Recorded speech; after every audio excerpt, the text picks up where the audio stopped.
किसी ने बड़े कमाल की बात कही है कि काश इंसान भी नोटों की तरह होते, हम रोशनी की तरफ करके देख तो लेते कि असली हैं या नकली।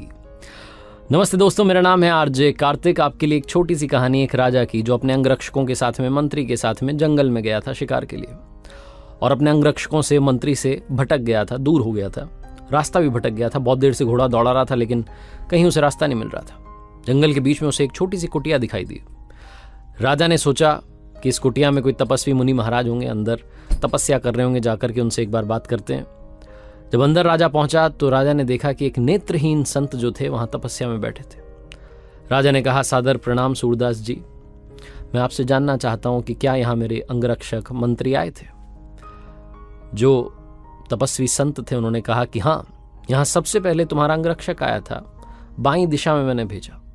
उसके बाद मंत्री आया था, उसको भी मैंने बाईं दिशा में भेजा। उसके बाद राजन आप आए हैं, आप भी बाईं दिशा में जाइएगा, सब लोग आपको मिल जाएंगे। जो कहा गया उन तपस्वी संत के द्वारा राजा ने वो फॉलो किया। वो घोड़े पर सवार हुआ, बाईं दिशा में लेफ्ट टर्न लेकर के चल दिया। जो ऑर्डर उन्होंने बताया था उसी ऑर्डर में लोग उसे मिले। राजा को पहले मंत्री मिला क्योंकि पीछे निकला था, उसके बाद में अंगरक्षक मिल गए जो बॉडीगार्ड साथ में गए थे।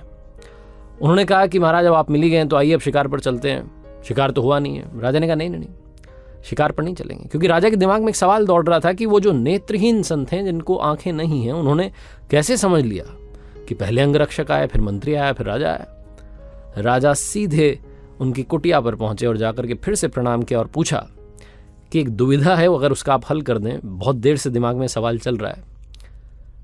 आपने बताया कि सबसे पहले अंगरक्षक आया, आपने बाईं दिशा में भेजा, फिर मंत्री को भेजा, फिर मुझे भेजा। मैं समझ नहीं पा रहा हूं कि आपने पहचान कैसे की, आपको तो दिखाई नहीं देता है।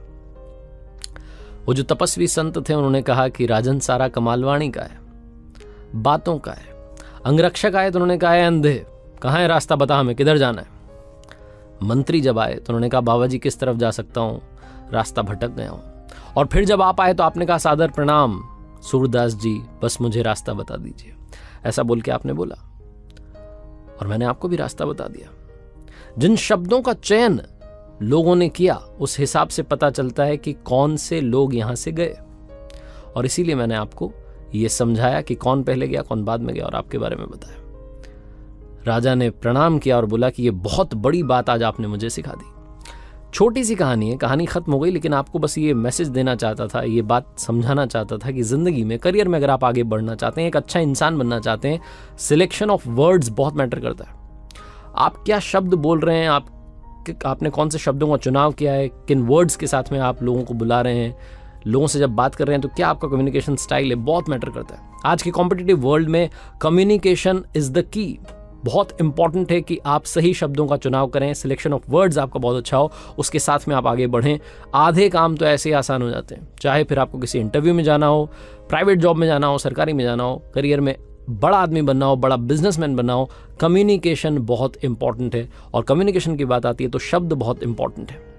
एक बार फिर से कहूंगा, जो अक्सर आपसे कहता हूं, ऊपर वाले के आशीर्वाद के साथ, अपनी सच्ची मेहनत के साथ और अपनों के प्यार के साथ कर दिखाओ कुछ ऐसा कि दुनिया करना चाहे आपके जैसा। याद रखिए, हर सोमवार सुबह 9:30 बजे मेरे साथ देखिए एक नई कहानी।